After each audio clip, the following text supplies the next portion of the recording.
Friends, నిన్న మన హోంశాఖ మాత్యులు అండ్ మన రక్షక బలగాలు ఆల్ ఏజెన్సీస్ కలిపి ఒక పెద్ద క్రాక్ డౌన్ చేసినాయి. కంప్లీట్గా భారతదేశంలో మూబంద్ కాంచాలు సుమారు ఒక 200 మంది డాక్టర్లను సర్వేలెన్స్లో పెట్టారు.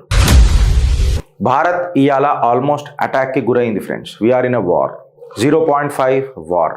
ఈ వార్ల దురదృష్టం ఏందని అంటే ఒక కొత్త ముఖాలు కనపడుతున్నాయి మనకు. అదే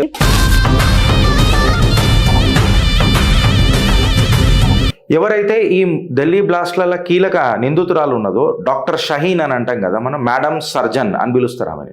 ఈ మేడం సర్జన్ నేతృత్వంలో ఫారెన్ ట్రావెల్ కనబడుతున్నాయి, పైసల లింకులు కనబడుతున్నాయి, మనీ ఫ్లో కనబడుతుంది, ఇతర దేశాలతో మంచి సత్సంబంధాలు కనబడుతున్నాయి, జిహాదీ నెట్వర్క్ ఉన్న దేశాలతో. ఈమెకు పాకిస్తానీ డీప్ స్టేట్తో especially Kashmiri medical ecosystem మీద ఈమెకు మంచిగా ఒక గ్రిప్ ఉన్నది.